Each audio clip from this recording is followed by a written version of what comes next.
แก่นเท้าและสาวน้องพื้น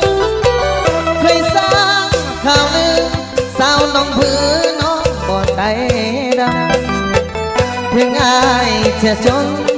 หน้ามนบอกเคยลืมคำเดี๋ยวไปหาทุกเศร้าคำน้องบ่ลืมคำอายเลยคนดีอายนี้มานั่งเอาอ้อยนั่งใจลอยจนสายนาทีเหมือนตาได้แต่เพียงนี้บางสายนาทีบ่เต็มหน่วยตามองดูว่าแม่ท่าไหลผ่านสู่เอ้ยสู่ต่างบ้านมันเบื่อไอ้ห่วงหาห่วงแต่ละน้องผู้อยู่แดนไกลอยู่ดินให้น้องปืนจังเลยคือความเบาได้มาพบเจ้าสวงเหือแก่นเท้าน้องพื้นเคยได้จับมือถือแขนผูกพักสองเฮาอายสุดดีใจที่อายได้มาพบเจ้า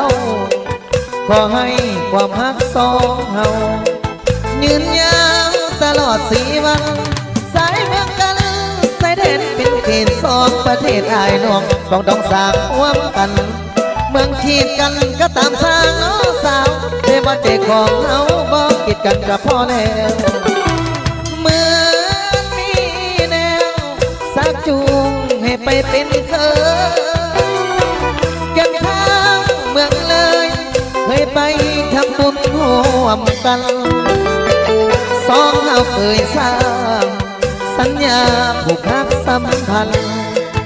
ที่ว่าเบื้องบนสวรรค์บรรดาบ่ลืมบุญคุณเที่ยวบุญเมืองเลยเป็นเคยด้านซ้ายเที่ยวงานดอกปลายปีใหม่จะขอเธอทูให้หักสองเฮา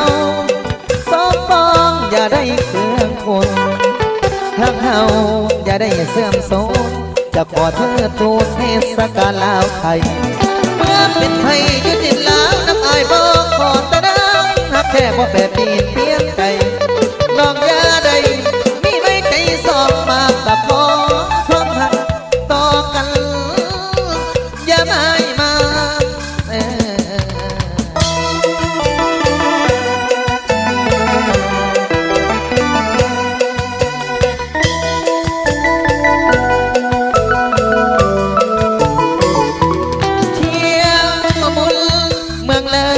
เป็นเคยดังสายเที่ยวงานดอกปลายปีใหม่จะขอเธอทู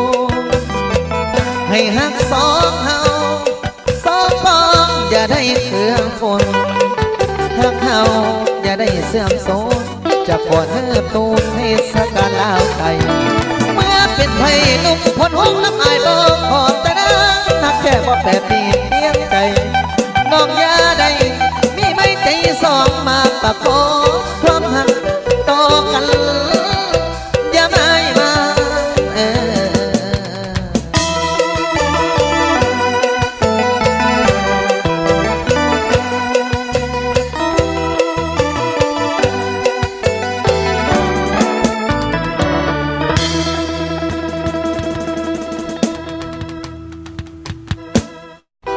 เที่ยวบุญ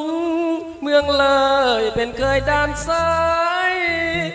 ในงานดอกไฟทางนั้นมีดอกไฟลายมาสัก